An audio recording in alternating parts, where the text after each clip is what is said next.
नमस्कार दोस्तों। अमेरिका के सैनिक ईरान के आसपास जाकर पहुंच गए हैं और ईरान ने उन्हें धमकाने के लिए एक नए प्रकार का स्टेटमेंट छापा है कि तुम्हारा नर्क के अंदर बहुत बहुत स्वागत है। आ तो गए हो अपने पैरों पर जाने वाले हो ताबूत के अंदर। तो अब अमेरिका खुले तरीके से ईरान के साथ में जमीनीगत स्तर पर लड़ाई लड़ने के लिए तैयार हो चुका है, क्योंकि हवाई हमले के अंदर तो वो ईरान से नहीं जीत पा रहा है।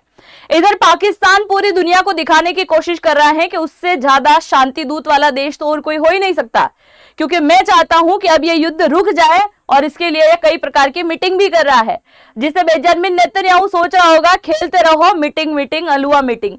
तो आज की इस वीडियो में हम चर्चा करने वाले हैं कि अगर जमीनीगत स्तर पर यह लड़ाई शुरू हो जाती है तो ये लड़ाई कितनी लंबी चल सकती है और इस लड़ाई में सबसे ज्यादा दम भरने वाला देश कौन सा नजर आने वाला है, उसके बारे में भी आज के इस वीडियो में हम चर्चा करेंगे। और ईरान अपनी किस प्रकार से तैयारी करके बैठा है जमीनीगत स्तर के युद्ध के लिए, उसके बारे में भी आज के इस वीडियो में हम चर्चा करेंगे।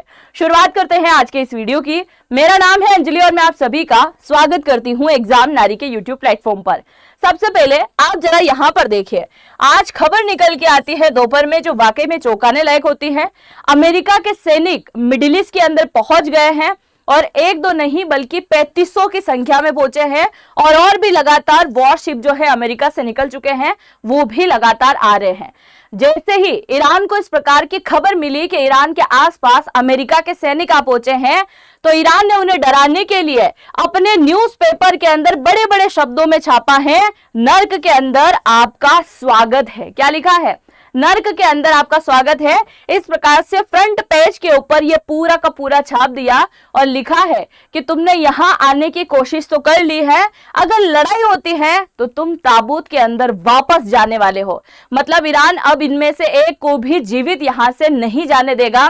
साथ ही ईरान ने इस बात की भी घोषणा करी है कि अगर अमेरिका को ऐसा लगता है कि वो जमीनीगत स्तर में हमसे जीत जाएगा तो ये भी उसकी एक बहुत बड़ी भूल है, क्योंकि हमारा IRGC यानी कि इस्लामिक रिवोल्यूशनरी गार्ड कॉर्प जो है ये भी पूरी तरीके से तैयार है जमीनीगत स्तर के युद्ध को लड़ने के लिए। अब आप जरा देखिए, अगर जमीनीगत स्तर पर हमला करता है अमेरिका तो सबसे पहले क्या करने वाला है। अब देखिए, अगर हम बात करें ईरान की जमीन पर हमले की तैयारी को लेकर अमेरिका ने 3500 मरीन के साथ साथ नेवी वाले जो है व्यक्ति भी भेज दिए हैं।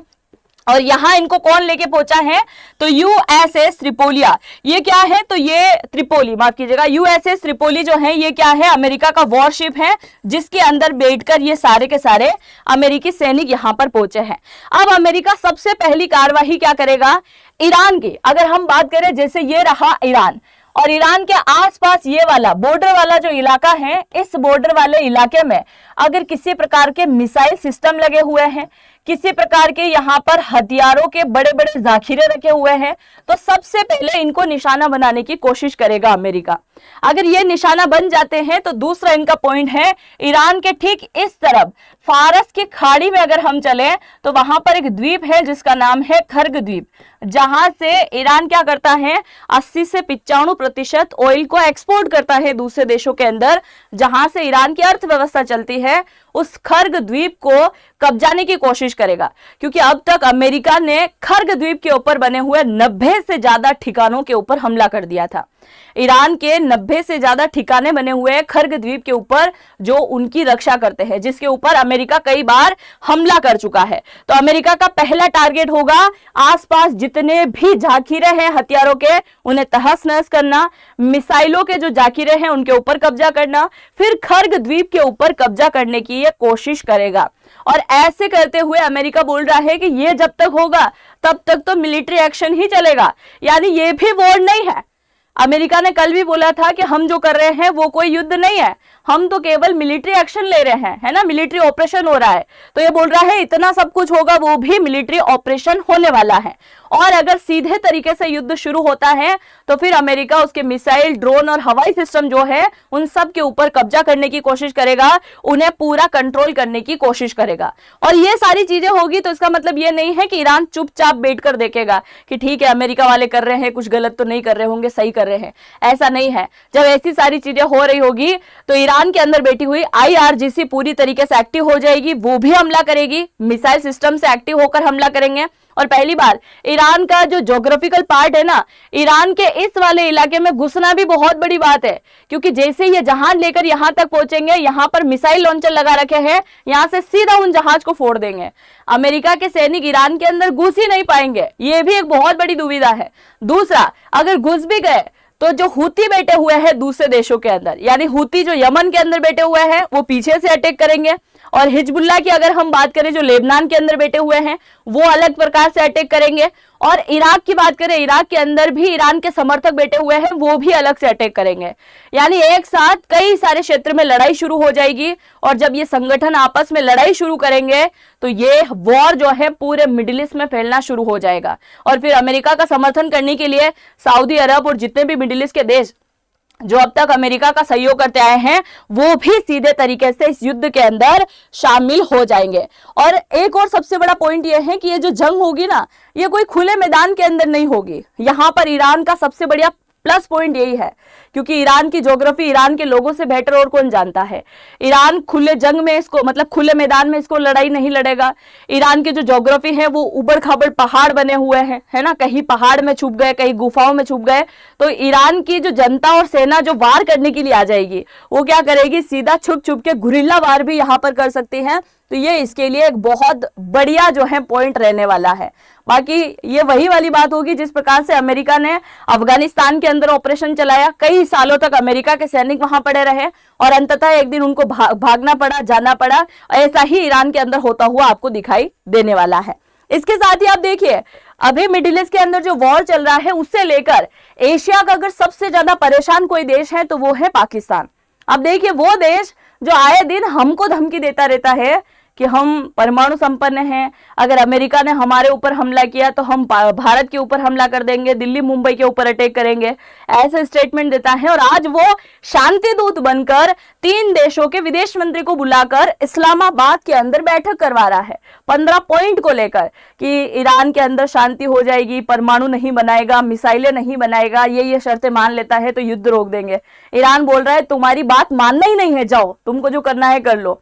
अब देखिए, अभी हाल ही में एक खबर निकल के आई थी कि इशाक डार जो पाकिस्तान का विदेश मंत्री है ना, वो क्या कर रहा है, बैठक ले रहा है इस्लामाबाद के अंदर। 3 देशों के विदेश मंत्री को बुलाया है, सऊदी अरब के, तुर्की के और मिस्र के।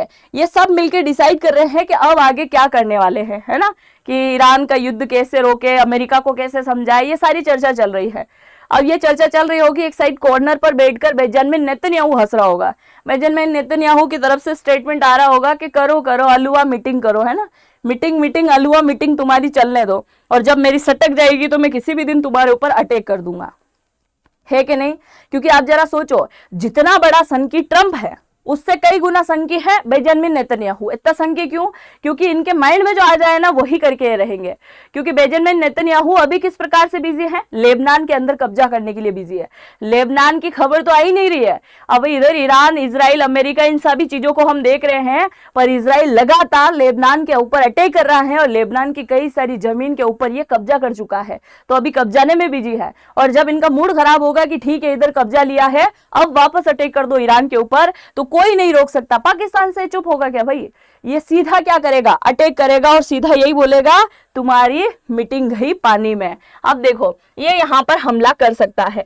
दूसरा, हमला करने के बाद में अपना पल्ला झाड़ना बहुत आसानी से आता है बेंजामिन नेतन्याहू को। क्या करेगा, हमला कर दिया, उसके बाद में जब बातें निकल के आएगी, ट्रंप बोलेगा मुझसे पूछना तो चाहिए, और फिर सारा क्रेडिट ट्रंप को दे देगा मीडिया में आके कि जो सारा मैंने किया है वो ट्रंप की वजह से ही हो पाया, अगर ट्रंप ना होता तो मैं इस प्रकार से अटैक नहीं कर पाता। अब देखो कितना अच्छी तरीके से चाल चली जाती है। और ट्रंप क्या है, उसको थोड़ी सी तारीफ करी, थोड़ा सा तारीफों के फूल बांधे, फिसल जाएगा। ऐसा ही कर रहा है पाकिस्तान। पाकिस्तान बार बार तारीफ करता है ट्रंप की, ट्रंप को बड़ा मजा आता है सुनने में, अगर मेरी तारीफ कर दी। भारत तारीफ नहीं करता, इसलिए इन दिनों बुरा बना हुआ है। अगर भारत भी तारीफ कर दे तो वो बहुत ज्यादा अच्छा होगा। दूसरा सॉरी, बेंजामिन नेतन्याहू को बहुत अच्छे से पता है कि ट्रंप को कैसे कंट्रोल करना है। एक तो वो तारीफ करेगा, दूसरा क्या बोलेगा कि भाई साहब आपसे हथियार भी तो हम सबसे ज्यादा खरीदते हैं। तीसरा, पूरे पश्चिमी क्षेत्र में यानी कि मिडिल ईस्ट के अंदर अगर सबसे ज्यादा विश्वास पात्र अगर कोई देश है तुम्हारा तो वो इजराइल है। और इजराइल के जितने भी बैंक हैं वो सारी के सारी बैंक के कहां है? अमेरिका के अंदर है। यानी कि अमेरिका के अंदर जितनी भी बैंकें चल रही हैं वो बैंकों का अधिकार किसके पास में है? इजराइल वालों के पास में है। और जब भी अमेरिका के अंदर चुनाव होते हैं, इलेक्ट्रॉन बॉन्ड का नाम आपने सुना होगा, जो फंड होता है बहुत बड़ा चुनावी फंड, वो कौन देता है? इजराइल की बैंकें ही देती है। तो इजराइल की बैंक बहुत बड़ा फंड देती है किसको? अमेरिका के ट्रंप चचा की पार्टी को। तो बहुत ज्यादा फंड मिलता है, इसलिए भी चुप है। तो कई प्रकार के रास्ते हैं इनके पास में इसको चुप कराने के लिए। हथियार भी खरीद रहे हैं, मिडिल ईस्ट में बहुत अच्छे भी हम हैं। जब तक बेंजामिन नेतन्याहू नहीं चाहेगा तब तक युद्ध नहीं रुकेगा, और तब तक नहीं रुकेगा जब तक इन भाई साहब की तारीफ होती रहेगी। जब जब तारीफ होगी तब तक ये बहुत खुश हो जाएंगे। एक तरफ तो तारीफ चल रही है और एक तरफ अमेरिका के ही लोग ट्रंप चचा को पसंद नहीं कर रहे हैं। हो क्या रहा है? आज के दिन तकरीबन अमेरिका के अंदर कितने राज्य हैं? 50 राज्य हैं। 50 राज्यों में तकरीबन 80 लाख से ज्यादा लोग यहां पर इकट्ठे हुए हैं, और 3300 जगह पर 3300 ऐसी जगह है जहां पर मार्च निकाला गया है, जिसमें ट्रंप का ऐसा पुतला भी बना दिया। लोगों की तरफ से कई प्रकार के पोस्टर हाथ में लिए हुए दिखाई दे रहे हैं, जिसमें पहला वो बोल रहे हैं कि महंगाई बहुत बढ़ गई है वो सिचुएशन की वजह से। दूसरा, हम जो टैक्स देते हैं क्या इन सभी दिनों को देखने के लिए टैक्स देते हैं क्या कि हमारी सरकार कहीं और जा के अटैक करते रहे और उसकी वजह से वो सारी घटनाएं हमारे देश के अंदर हो और हमारे यहाँ पर महंगाई बढ़ जाए, इसके लिए हम टैक्स नहीं देते हैं। और तीसरी बात यहाँ पर कही गई है एप्स्टीन फाइल को लेकर कि एप्स्टीन फाइल से रिलेटेड जो खुलासा बाकी रह गया था, जिसकी आड़ में आपने यहाँ युद्ध शुरू कर दिया, उस एप्स्टीन फाइल के बारे में भी खुलासा करना भी बाकी है। इसके अलावा कह दिया गया है कि अगर आप ये समझते हैं कि आप यहाँ के राजा हैं तो ये बहुत बुरी बात है। ये पोस्टर आपको दिखाई दे रहा होगा, नो किंग इन अमेरिका। अपने आप को राजा समझने की कोशिश कर रहा है ट्रंप। क्यों राजा समझ रहा है? भाई साहब, अगर कुछ भी करना है तो आप संसद के अंदर बिल लेके आओ, पास कराओ, उसके बाद कुछ भी करो। बाकी ट्रंप इन दिनों किसी से पूछ नहीं रहा है, सीधे तरीके से अटैक कर रहा है हर एक देश के ऊपर। तो मतलब अपने आप को राजा ही समझता है, तभी तो वो कर रहा है। इस प्रकार की बातें कौन बोल रही है? अमेरिका की जनता बोल रही है। और ये आप देख सकते हैं किस प्रकार से प्रदर्शन किए जा रहे हैं हर जगह। डिस्ट्रॉय द, आगे कुछ लिखा हुआ है, दिख ही नहीं रहा इसमें, मतलब सब कुछ डिस्ट्रॉय कर दिया है, तहस नहस कर दिया, बिगाड़ दिया है अमेरिका के अंदर। तो इस प्रकार की बातें यहाँ पर चल रही हैं, सब कुछ निकल के आ रहा है सामने। अब आप क्या सोचते हैं कि ग्राउंड लेवल पर अब ये उतर चुके हैं? क्या ये युद्ध अब लंबा चल सकता है? क्योंकि इधर ईरान जो है अटैक करेगा, ईरान चुप नहीं बैठेगा, ईरान झुकने को रेडी नहीं है। क्योंकि अब अगर देखा जाए तो अभी के समय में अमेरिका और इजराइल को अगर दमदार दुश्मन कोई मिला है तो वो है ईरान। और ईरान बहुत अच्छी तरीके से हवाई हमले में कहीं ना कहीं जीतता दिखाई दिया था, और हवाई हमले से कंट्रोल नहीं हुआ, इसलिए अब ये जमीनीगत स्तर पर उतर रहे हैं। और जमीनीगत स्तर पर अफगानिस्तान जैसा ही हालात है। अगर ऐसा हुआ तो ये लंबा वार चलेगा। आप लंबे वार में एग्जांपल ले सकते हैं इराक का। इराक में भी बहुत लंबा ऑपरेशन चला था अमेरिका का। अफगानिस्तान के अंदर बहुत लंबा ऑपरेशन चला, और रशिया यूक्रेन का तो आप युद्ध समझ ही सकते हैं कि कितना लंबा चल रहा है। अगर ऐसा ही हुआ तो ये बहुत लंबा चलने वाला है। और अगर ये जमीनीगत स्तर पर लड़ाई शुरू हो जाती है तो आप मान के चलिए कि पेट्रोल डीजल के दाम और ज्यादा बढ़ने वाले हैं और सोने चांदी के दाम गिर जाएंगे। अब बहुत सारे लोगों के माइंड में आ रहा होगा कि सोने चांदी के दाम क्यों गिर रहे हैं? क्योंकि लोगों का ध्यान उस तरफ नहीं जा रहा है, वो नहीं खरीद रहे हैं उन चीजों को। उनका ध्यान अभी है अरे गैस की टंकी खत्म ना हो जाए, पेट्रोल डीजल में कुछ वो ना हो जाए, तो उसके लिए उनका ध्यान पूरा उस तरफ हो रहा है, इसीलिए डाउन हो रहा है वो।